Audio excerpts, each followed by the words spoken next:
Setiap kisah pasti diakhiri dengan bahagia ataupun sedih. Dalam episode kali ini Teror Sang Penunggu akan berkisah tentang legenda terbentuknya Gunung Merapi. Namun sebelum lanjut pada kisahnya, silakan subscribe dulu dan bunyikan tombol lonceng notifikasinya, agar sobat tidak ketinggalan episode Teror Sang Penunggu selanjutnya.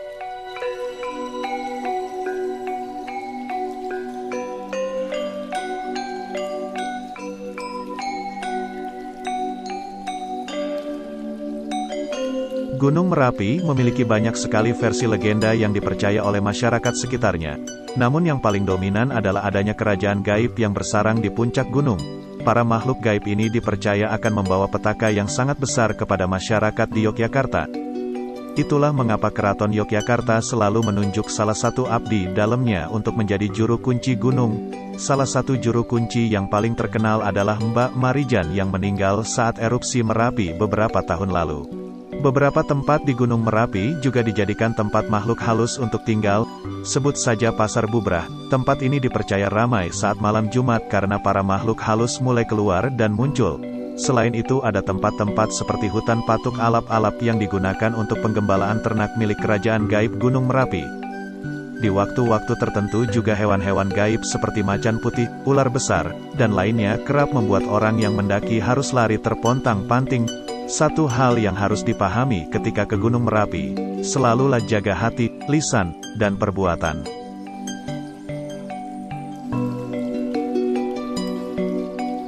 Sementara itu, nama Mak Lampir sangat terkenal di awal tahun 1990-an. Lalu di tahun 2000-an nama tokoh Mbah Marijan juga menghiasi pemberitaan. Bedanya jika Mak Lampir adalah tokoh gaib yang jahat, Mbah Marijan adalah tokoh nyata yang baik hati. Dua-duanya dikaitkan dengan Gunung Merapi. Mbah Marijan juga membenarkan tentang misteri di Gunung Merapi. Menurutnya, selain terdapat sebuah kerajaan gaib, keangkeran lainnya adalah pasar dedemit yang bernama Pasar Bubrah. Tempat ini merupakan pasarnya para makhluk halus, yang dapat dilihat pada setiap malam Jumat. Pada saat itu, jangan heran bila akan terdengar keramaian layaknya sebuah pasar malam di puncak gunung ini.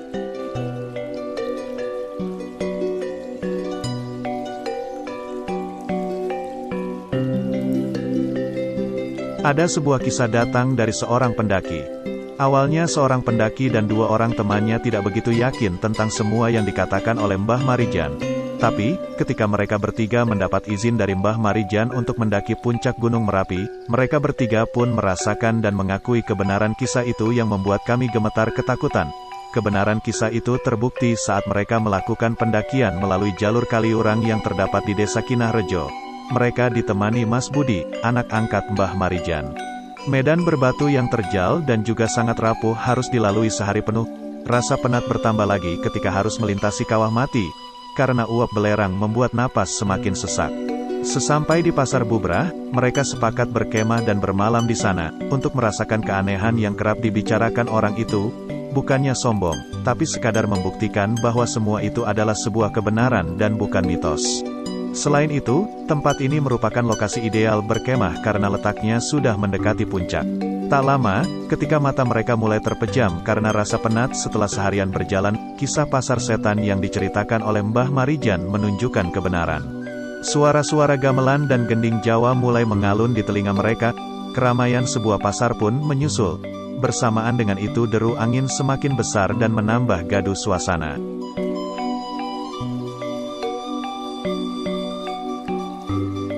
Dan inilah legenda terbentuknya Gunung Merapi. Gunung Merapi berada di perbatasan dua provinsi, yaitu daerah istimewa Yogyakarta dan Jawa Tengah. Alkisah menceritakan tentang pertarungan antara Empu Rama dan Empu Pamadi yang ngeyel atau tidak mau kalah dengan Batara Narada serta Dewa Penyarikan menjadi asal-usul terbentuknya Gunung Merapi. Gunung Jamurdipa berada pada pantai berbatu karang di sebelah selatan dari hutan tadi.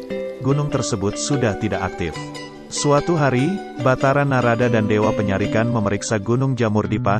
Kedua empu sakti itu melapor kepada Batara Guru bahwa gunung itu menyebabkan Pulau Jawa miring ke selatan.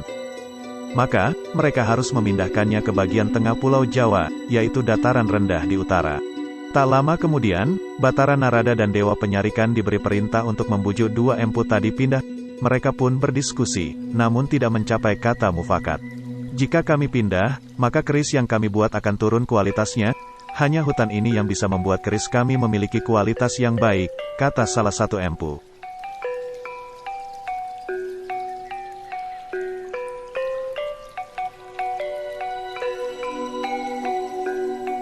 Setelah gagal bernegosiasi, Batara Narada dan Dewa Penyarikan memutuskan menggunakan kekerasan. Kedua empu itu pun mengeluarkan keris andalannya untuk bertarung melawan Batara Narada dan Dewa Penyarikan. Pertarungan itu berlangsung lama. Namun, akhirnya kedua empu berhasil mematahkan senjata lawan mereka menggunakan keris pamungkasnya. Batara Narada dan Dewa Penyarikan kembali menghadap Batara Guru di Hayangan.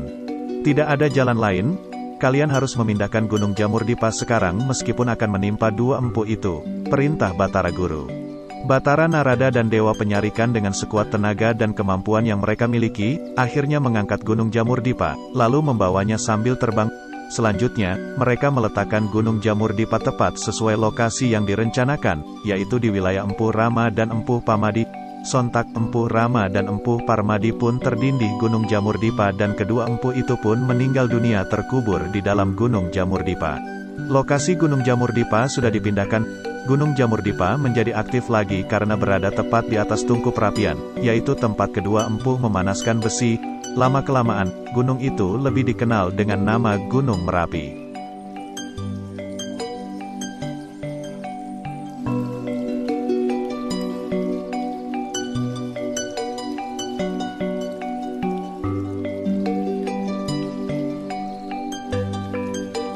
Bagaimana menurut kalian sahabat tentang legenda terbentuknya Gunung Merapi ini? Tulis pendapat kalian di kolom komentar ya.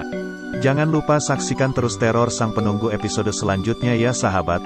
Semoga kisah-kisah yang disajikan menjadi pelajaran dan pengetahuan bersama.